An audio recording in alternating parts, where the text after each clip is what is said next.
Hello everyone, today I have Dior's Fall 2011 collection to share with you, and I really hope you guys like the look. I tried to imitate the ad campaign as usual, closely as possible to my own face of course. And first I'm going to talk about the nails. This collection's Dior vernis is called Tuxedo. The number is 908. And at first, I really wasn't feeling the color. I thought it was too dark, too much of a navy, and it just wouldn't look good on my nails because generally dark navies and dark reds and dark any nail polish don't actually enhance my nails. They kind of make them look smaller and just not as well kept. I think lighter colors are much more forgiving on my nail shape, which is kind of square. And I have decided that I do like the polish because in the sunlight it's a really gorgeous metallic shimmery blue. Just in regular lighting and fluorescent lighting it looks like a plain glossy navy blue. And I put this on last night but it's already started chipping on my middle finger as you can see. So I am a little disappointed with the wear of this nail polish, but the color is unique enough for me to keep. Next I have the lipstick. This is my first Rouge Dior. I generally like sheer Dior lipsticks, and this one is more like a Rouge Absolu by Lancôme, and I absolutely adore the color. It is a nude, but it has a slight pink tinge. It's very similar to Rich Cashmere, except Rich Cashmere is much more of a nude, and this one is a pink nude. Nonetheless, I really love it, and I'm glad I purchased it. And there were several other colors released with this collection, but this was my favorite, and this is what the model in the campaign ad is wearing on her lips. Next is the Coveted Palette, and unfortunately, as beautiful as this palette is, it really didn't meet my expectations. Dior's eyeshadows have been reformulated and they are no longer as creamy and as buttery as they used to be when I first started purchasing them in 2006. The only color that met my expectation out of this quad was this silvery blue color here, and I absolutely adore it, but I really feel as though it's almost a waste to keep this because it was $70 and the other three shades are rather subpar. The most disappointing shade was this indigo blue at the top here. It's ridiculously sheer, and it is a matte shade, but it doesn't go on patchy, it just is too sheer. The color below it too is also very disappointing. It is a beautiful shimmery black in the pan, but on the eyes the black base barely exists and you mostly get shimmer. However, the one redeeming quality of this eyeshadow is that there is very little fallout, considering that there are tons of glitter particles in this color. The next shade would be this navy blue here. It doesn't look as bright on the eyes as it does in the pan. It's actually very similar to the indigo blue here, but this one is just a touch more pigmented. And it has a slight metallic finish as opposed to this pure matte finish here. This last color is my favorite, as I've already stated. It's smooth, buttery, creamy, and it applies very well. It's also highly pigmented, and this one definitely is a keeper. Dior is great at high metallic finishes, and this is no exception. Now, you guys may be wondering what this is here, and this pops open, and hidden behind it is a lovely pink lip balm. However, this lip color is very, very sheer, and the reason why I did not use it in the tutorial is because it looks just like a clear balm. It doesn't look pink on my medium pigmented lips at all, but I will swatch it for you. It looks pink against pale skin, but on the back of my hand and on my lips, it really doesn't look like anything, as you can see here. So overall, I do believe that this is a worthy collector's piece, but if I was just a normal consumer who was looking for a $70 palette that was worth every dollar I paid for it, this would not be my first choice. And last but not least is my Dior blush. This is the 839 Vintage Pink, and it's actually a re-promote, which I was so happy about because it's saving me money. This is a great color, and mine has the lace pattern on it only because it was part of the lace collection from last spring, but the new one is just as beautiful. I swatched it at the store, and I highly recommend that you pick up this one while you can because it is a limited edition again.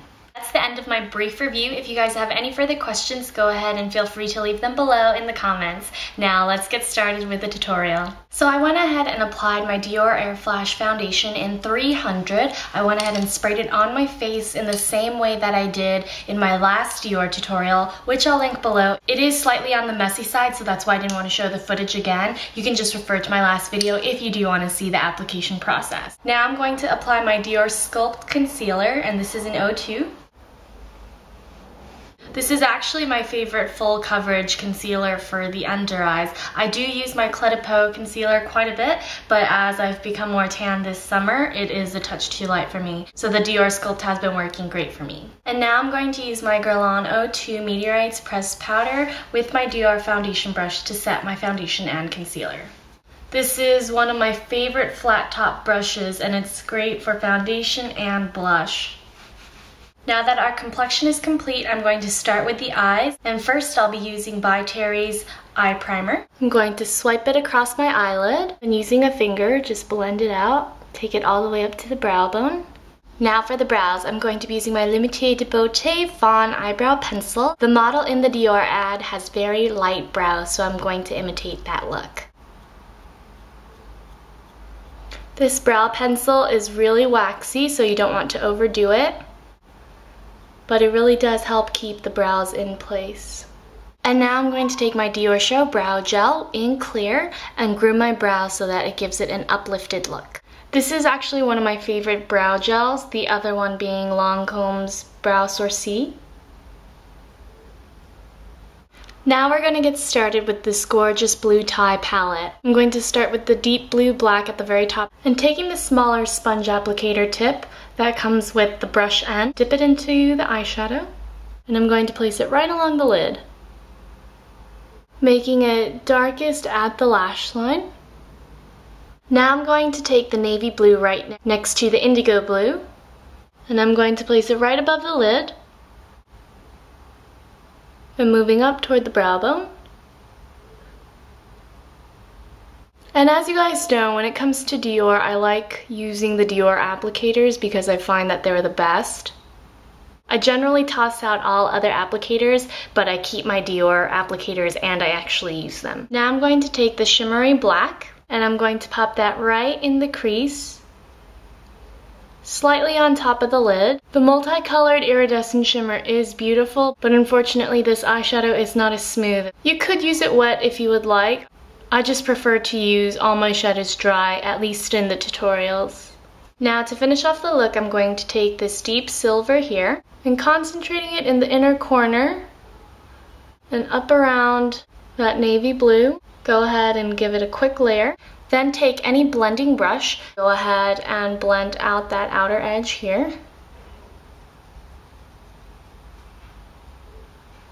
You can also use your finger if you wish, but I know a lot of you do like to see my work with a brush, so I'm going to use this one today.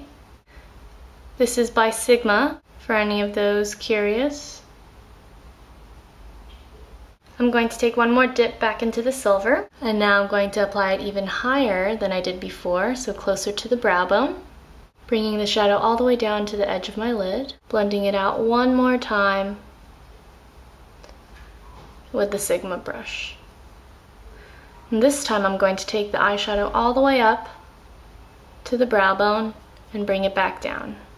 Now I'm going to take my Giorgio Armani eye pencil, and this is a limited edition waterproof from spring 2011, but it probably will be re-promoted, so definitely keep your eyes out for this one.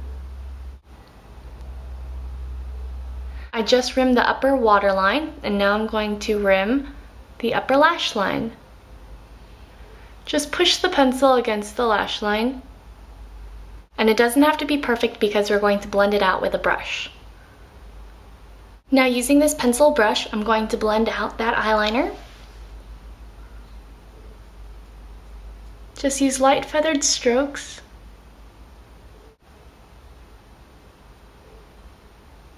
Now I'm going to line my lower lash line.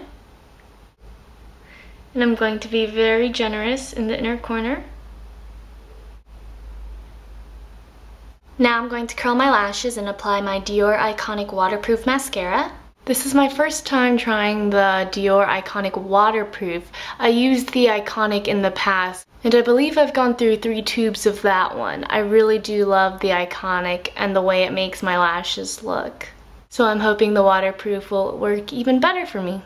I also want to talk about the brush of the Iconic Waterproof. I did use that Iconic Original Mascara when it first came out, and it had a very soft silicone brush. This new brush, I just realized, is actually a lot more like the Lash Blast Mascara, a very firm silicone brush, and I'm not sure if I'm really a fan of this because it doesn't apply as softly or as smoothly as the original brush did. I don't know if the original Iconic Mascara still has the brush that I remember, but if it is this same brush, I don't believe that I would want to repurchase this. Now, this step is optional, but I'm going to go ahead and add 120 Demi Ardell lashes. Now we're going to finish off the cheeks and lips. I'm going to take my Dior blush brush and sweep across sideways to pick up both the matte and the shimmer. The dark one is the matte and the light one is the shimmer. And I'm going to place it just along the high points of my cheeks. The model's not wearing much blush at all in the photograph, so I want to stay true to her ad look and only dust on a touch. Now for the lips, I'm going to be using my Dior 314 lipstick. And now to top it off, I'm going to use my Kiehl's Lip Balm number 1 in Mango. This is my favorite glossy lip balm. And this is just to help the lipstick from slipping, because this one is very creamy. This is actually my first Rouge Dior, and I really like the color. I like the texture a lot, but it does have a little bit of slip. I'm just going to pat the balm on the center of my lips for a little bit of that sheen. And that is the wrap up of my Dior Fall 2011 take. I know it's super nude and really just dark around the eyes, so I know not everybody may like this look, but I did try to stay as true to the ad campaign as possible. It just doesn't look as good on me as it does on the model because I am so ridiculously tan at the moment. But thanks so much for watching, and I'll try to have pictures of the nail polish as well as the other limited edition products posted on my website, www.thereviewer.com, by the end of this weekend. Thanks so much for tuning in, and I'll see you soon. Bye!